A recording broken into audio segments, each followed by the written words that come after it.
Right now, for round two, let's have round two Tommy Gaffney applause. Yeah.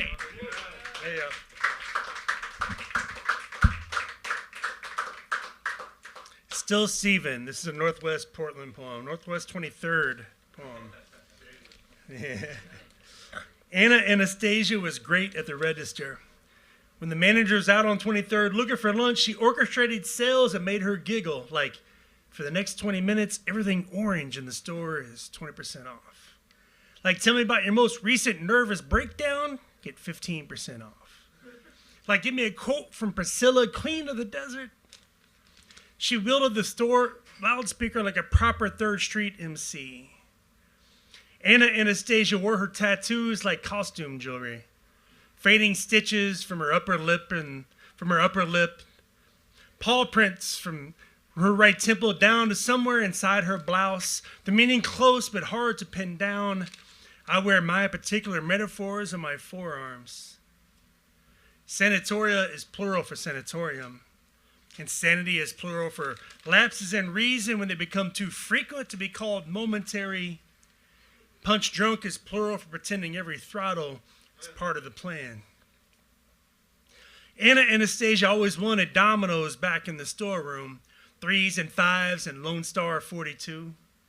Learned how to play in a barrack in a Kuwaiti desert when her name was still Stephen. Anna Anastasia cut herself in patterns like lattice in a pie. You could see them when she wore a sleeveless sundress and let a strap fall. I got patterns too. Cigarette burns across the back of my left hand, but not the writing one. I can't remember who saw whose first, me or her, but we hugged when we did. One of those hugs that didn't need explanation. I know would have been the words if we decided to use them. We never did use them. It's hard to be in transition in Texas, she said, even in Austin. So she hopped a freight and passenger to Portland, Puddletown, anything Goesville, fuck it, Berg. She found refuge at a thrift store that paid no mind to drug tests or Adam's apples on girls as long as they clocked in on time. After all this, after all I've been through, maybe I'm still just Steven.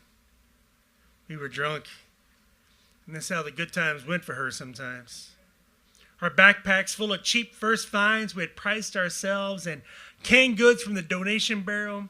Payday was the only day of our lives together that made sense. We could buy normal things like normal folks did, for a few hours anyway. Double bourbons for each of us and a sandwich to split. Feeling normal always wrecked her, though. I shared stories about being left out always by the cool kids and the rich kids and the smart kids. Still looking for my spot in the world and all that. She shared stories about getting beat up while turning tricks on the way out to Fucketburg.